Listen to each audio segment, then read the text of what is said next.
ఏంటి ప్రపంచం మొత్తం ఏకమై వచ్చినా ఇజ్రాయెల్ను ఓడించలేరా? కాస్త ఎక్కువ చేసి చెప్పినట్లేదు లేదు.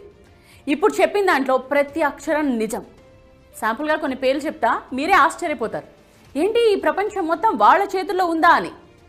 జీసస్ ఆఫ్ నజరత్ ఒక యూదుడు, ఆల్బర్ట్ ఐన్స్టీన్ ఒక యూదుడు, కార్ల్ మార్క్స్ ఒక యూదుడు, వ్యాక్సిన్ సూదిని కనిపెట్టింది ఒక యూదుడు, పోలియో వ్యాక్సిన్ కనిపెట్టింది, లుకేమియాకు మందు తయారు చేసింది, హెపటైటిస్ బి మందు కనుగొన్నది, micro processing chip, nuclear chain reactor, traffic lights, optical fibre cable, stainless steel, sound movies, telephone microphone, video tape recorder, Polo company, Levi's jeans, Starbucks, Google, Dell computers, Oracle, Baskins and Robbins, Dunkin Donuts, CNN, ABC, Washington post.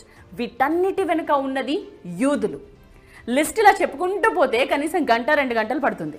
మీరు ఏ రంగమైనా తీసుకోండి, యూదులు లేకపోతే అడగండి.